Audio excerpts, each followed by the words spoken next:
25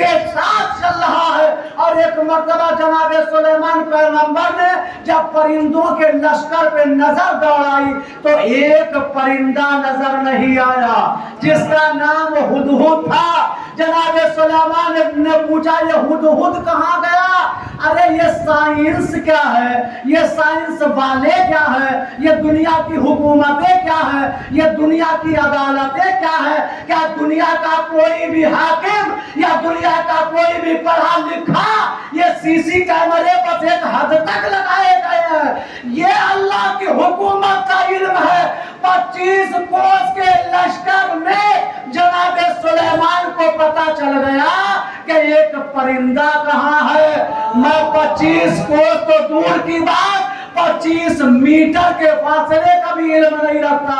ایک صلوات پڑھیے بار محمد وآل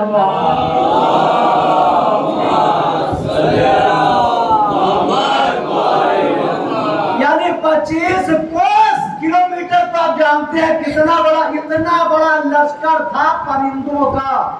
اور اس لشکر سے ایک پرندہ غائب ہو گیا تو جناب سلیمان پیغمبر نے پوچھا اپنے وزیر سے کہ یہ ہدہد کہاں گیا ہے؟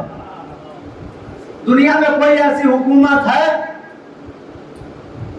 کہ جو ابھی یہاں آپ کے سورت میں بیٹھ کے اور احمد آباد کی پبلک کے بارے میں جان لے؟ پبلک چھوڑیے، وہاں کے جتنے تھانے ہیں وہاں کے تھانہ انچارج ہی کے بارے میں یہ خبر رکھے کہ فلاں تھانے دار اس وقت کہاں تھانے میں ہے یا روڈ کے اوپر ہے.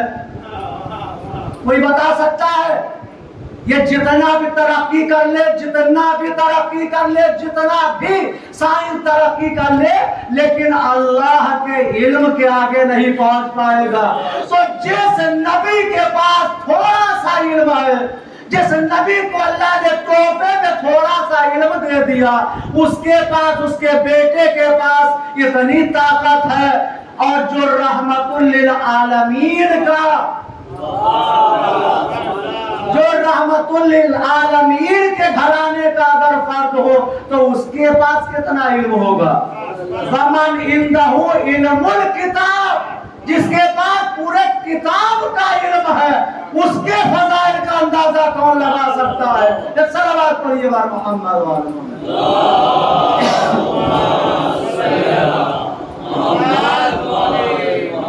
دوسری مثال اللہ نے بیان کی، قرآن کی مثالیں یہ اللہ نے بیان کی لوگوں کو سمجھانے کے لیے. او کالذی مر علی قریۃ وہی خاویۃ علی عروشها. جناب عزیر پیغمبر نکلے اپنے گھر سے، اپنے شہر سے، اور راستے میں پہنچے. راستے میں پہنچنے کے بعد دیکھا کہ ایک بستی بالکل ویران پڑی ہے، لوگ سب مر چکے ہیں اور اس کی چھتیں دیوار پہ ہے. یہ خدا نے بیان کیا ہے، دیوار چھت پہ نہیں، چھتیں دیوار پر ہیں. یہ دیکھنے کے بعد جناب عزیر پیغمبر نے اللہ کی بارگاہ میں کہا پروردگار، قال ان اللہ یحیی و یمیت، اے میرے اللہ کیا یہ لوگ پھر زندہ ہوں گے؟ اس میں کیا برا کہا؟ بھائی جناب عزیر پیغمبر نے کچھ غلط کہا؟ کچھ اللہ کو معاذ اللہ برا کو کہا نہیں، بس اتنا کہا پروردگار کیا یہ لوگ موت کے بعد پھر زندہ ہوں گے؟ فَأَمَاتَهُ اللَّهُ مِئَةَ عَامٍ. اتنا کہنے کے بعد جناب عزیر پیغمبر کو بھی اللہ نے موت دے دی، وہیں سلا دیا. اب موت کتنے دن کے لیے دی؟ 100 عامٍ، 100 سال کے لیے. ارے یہ سائنس کیا مقابلہ کرے گا؟ یہ دنیا کے سائنس والے کیا مقابلہ کریں گے اہل بیت کا؟ ان سے ہمارا اہل بیت کا کیا مقابلہ ہے؟ اگر اہل بیت کو سمجھنا ہے تو قرآن سمجھو، قرآن سمجھائے گا کہ اہل بیت کے فضائل کیا ہے. ایک صلوات پڑھیے بر محمد وآل محمد.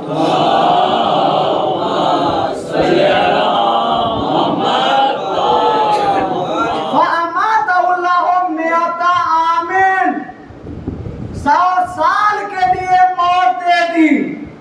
قَالَ، اس کے بعد 100 سال کے بعد اٹھایا، زندہ پتہ کیا، قالا کم لبثتو، کتنا سوئے ہو؟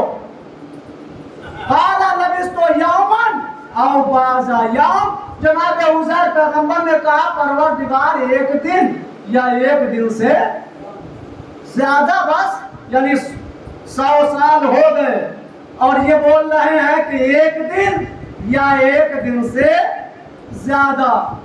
قالا ان لبثتو مئۃ عام، ایک دن نہیں تمہیں 100 سال ہو چکے ہیں، تمہیں 100 سال گزر گئے سوتے ہوئے۔ فانظر الی طعامک وشرابک لم یتسنى، ذرا اپنا کھانا دیکھو، ذرا اپنا پانی دیکھو، ذرا اپنا شربت دیکھو، لم یتسنى، اس میں ذرا سی بھی بدبو نہیں آئی۔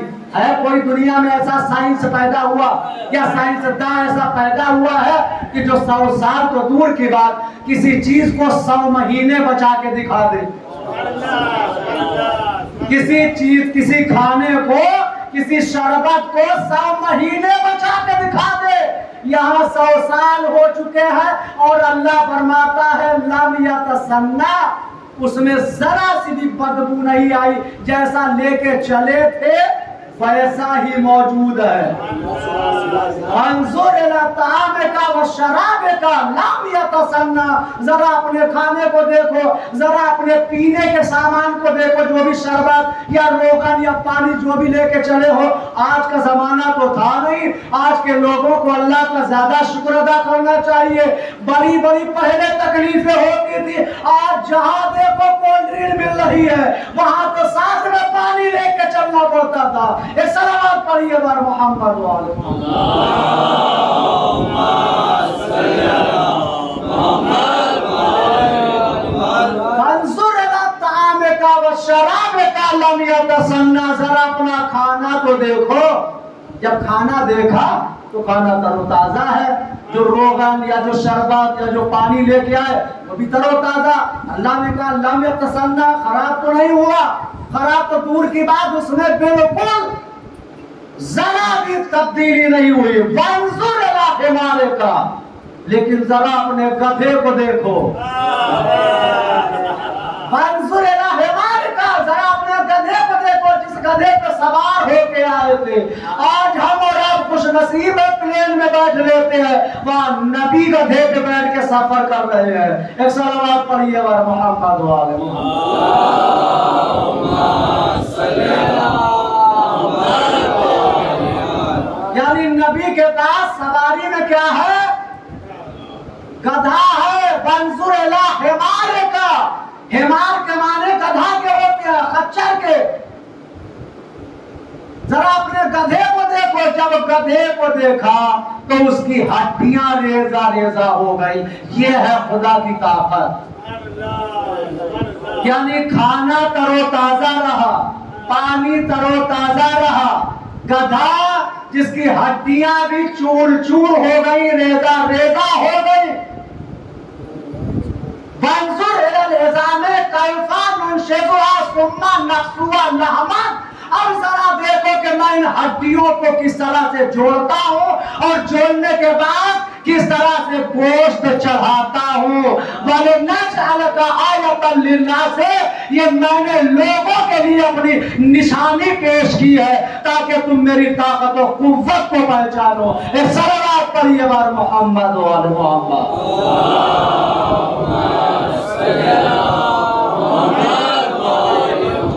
اور جناب عزیر پیغمبر کے سامنے اللہ نے ان ہڈیوں کو جوڑا اور اس میں گوشت چڑھایا، جیسا گدھا لے کے آئے تھے اس سے بہتر اللہ نے بنا دیا۔ 100 سال تک کھانا تر و تازہ رہا، پانی تر و تازہ رہا۔ فَلَمَّا تَبَيَّنَ قَالَ أَنَّ اللَّهَ عَلَى كُلِّ شَيْءٍ قَدِيرٌ، جناب عزیر نے جب یہ منظر دیکھا تو کہا پروردگار تو ہر چیز پر قادر ہے، تیری خدائی ہر چیز پر تیری خدائی ہے، تو ہر چیز پر قادر ہے۔ تو آپ اندازہ لگائیے اس خدا کے ہاتھ میں محمد علیہ محمد کے فضائل کو برقرار رکھنے کی ذمہ داری ہے، ہمارے اور آپ کے ہاتھ میں نہیں۔ ہماری اور آپ کی تو خوش نصیبی ہے کہ ہم فرش محفل یا فرش عزا پہ پہنچ جائیں. ایک صلوات پڑھیے بر محمد و آل محمد.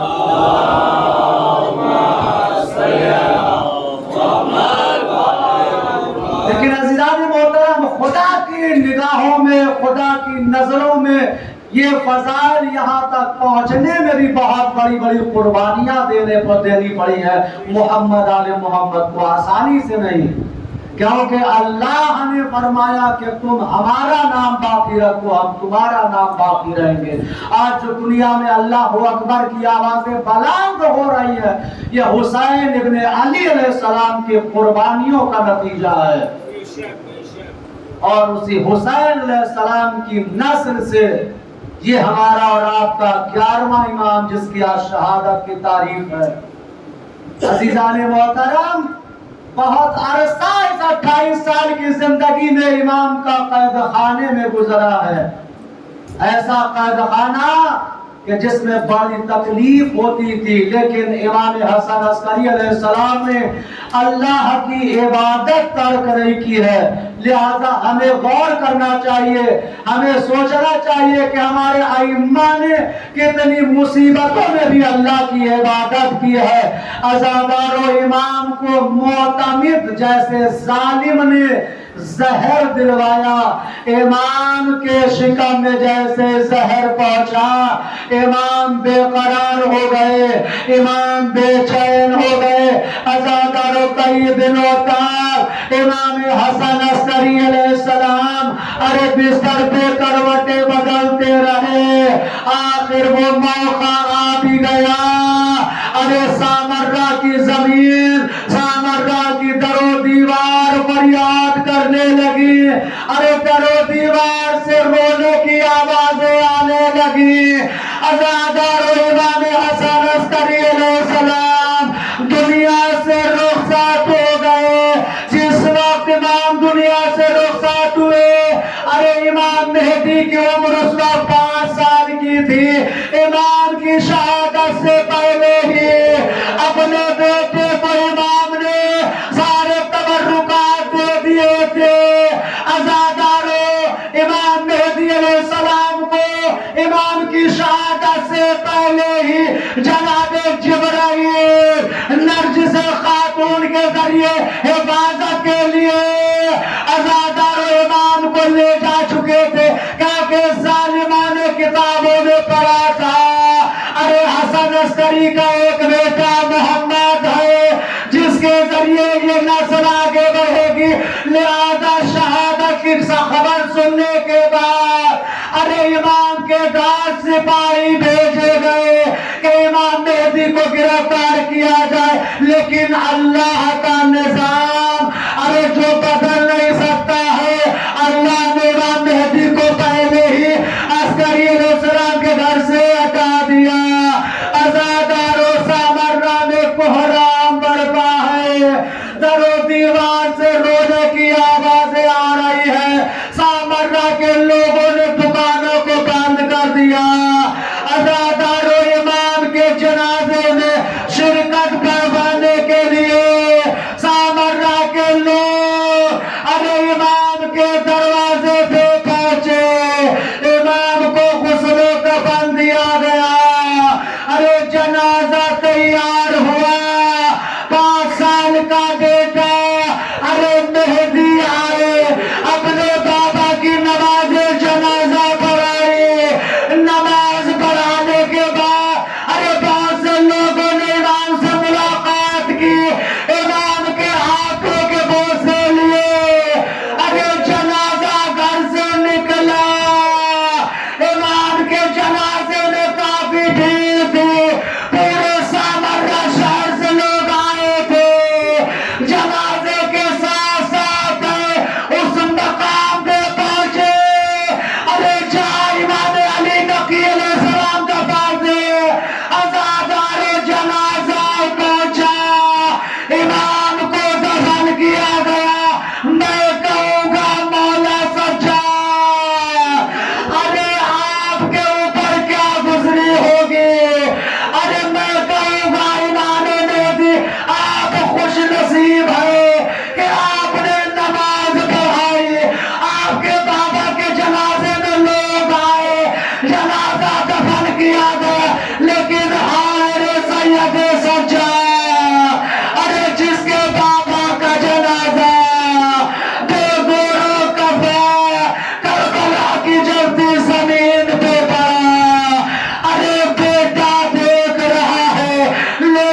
ہوتی تو یہ تیرا بیٹا آپ کو بھی غسل و کفن دیتا.